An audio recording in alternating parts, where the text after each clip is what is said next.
Yo, Shalom, El Prezi Abashim Yashab Hashem Kakadash. Double want to see Apostle Elders GreatMillStone, who rule well. And Shalom to the brothers out there doing the work in sincerity and truth.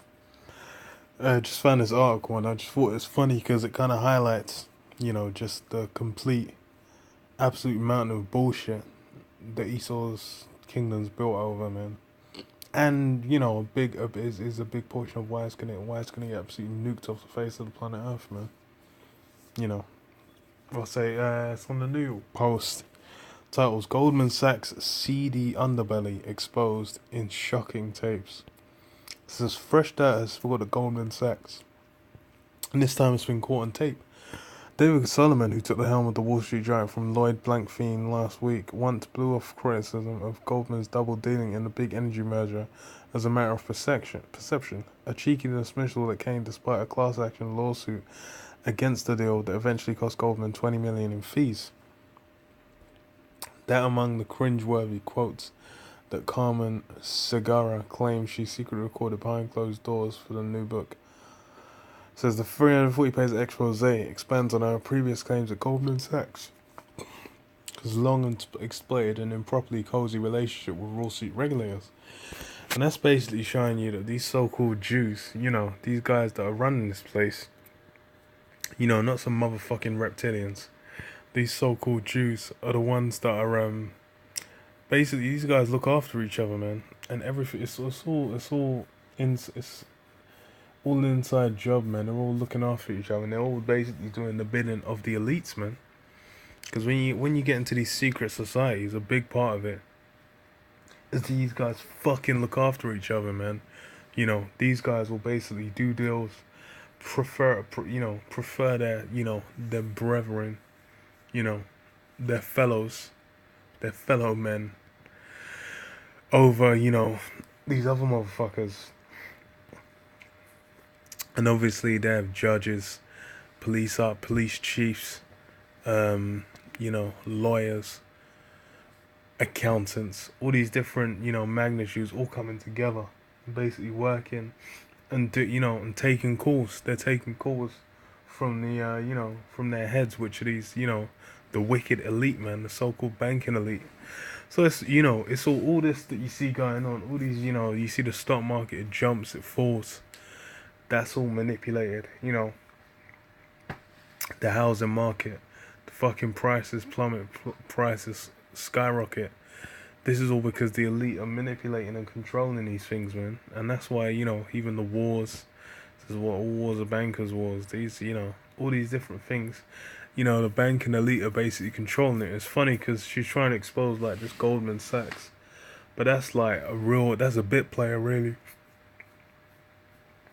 Because the thing is, like, first of all, Goldman Sachs, obviously, you might have just got one guy who might have just fucking, be a bit too excited. Obviously, his boys taking care of him. But then,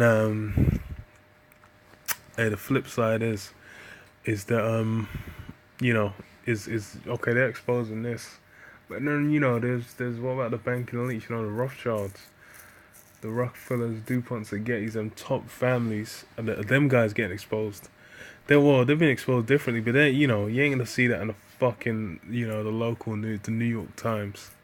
That's why it's like, they just got the chattel, the cattle, the lowlifes, the nobodies, focusing on, just on this mess. But that's, that's low level, man.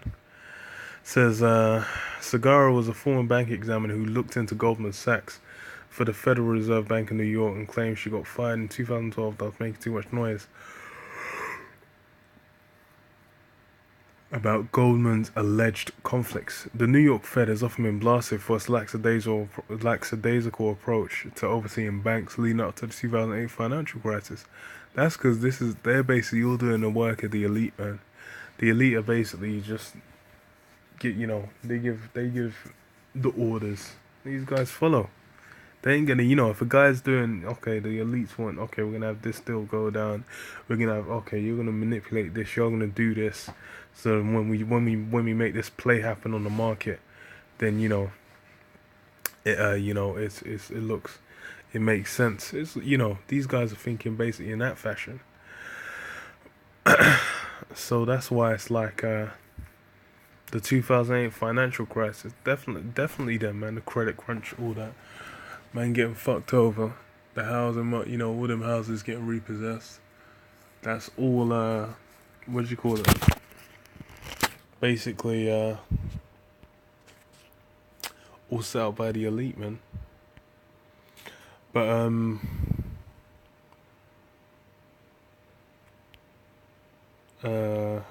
okay. So it says, we want Goldman to feel pain, but not too much. Her boss, who goes by the pseudonym Connor O'Sullivan in the book, told her, Segura claims. Segura says she took meticulous notes and recorded 46 hours of conversations with colleagues and bankers during her 7 months at New York Fed. Neither the bank nor the regulators disputed the tapes are real. The central battle in the book pits Segura against Goldman Sachs and allegedly sleepy regulators over energy giant Kinder Morgan's 2012 deal to acquire rival El Paso Corp for $21.1 billion. Not only did Goldman advise both sides on the deal, its lead banker advisor in El Paso, Steve Daniel, owned 340 grand in Kinder Morgan stock.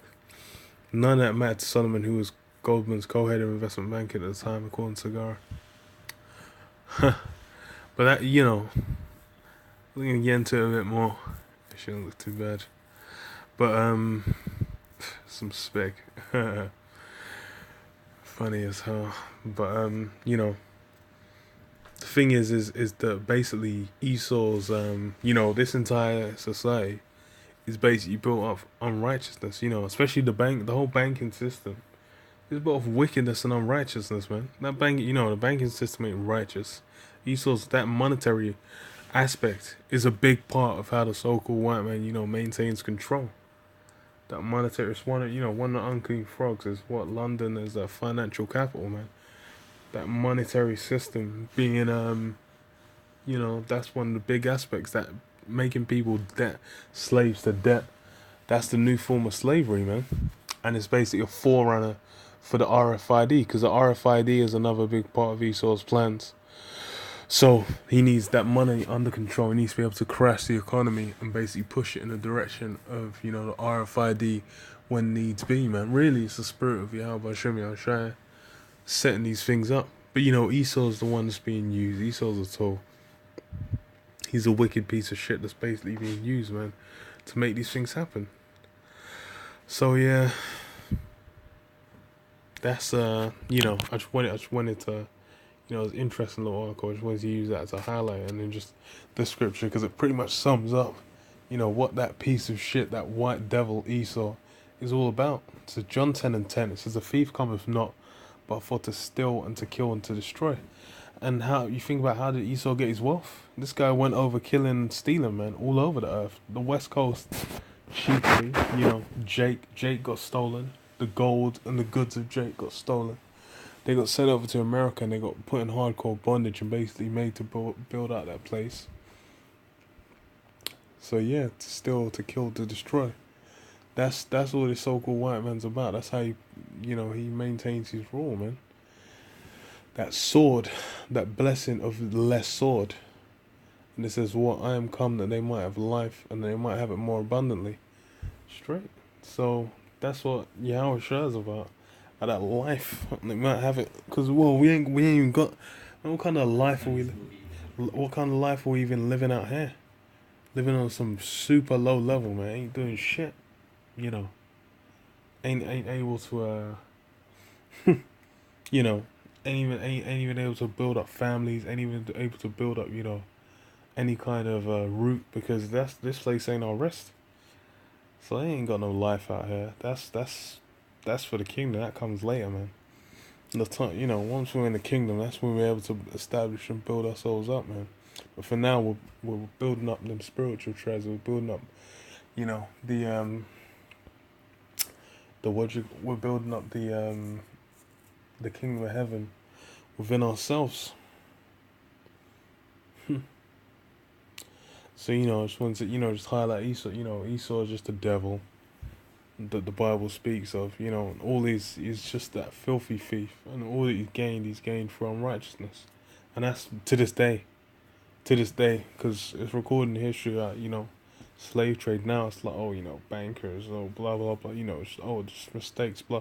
No, this is in dealing, man. These elites are basically set these things up. They purpose these things on purpose as part of, you know, how they control, part of their wicked plan. So yeah, I'll leave it there, man. So yeah, all praise to Yahweh Shem Yahshua Bashem Kakadash, and shalom, shalom.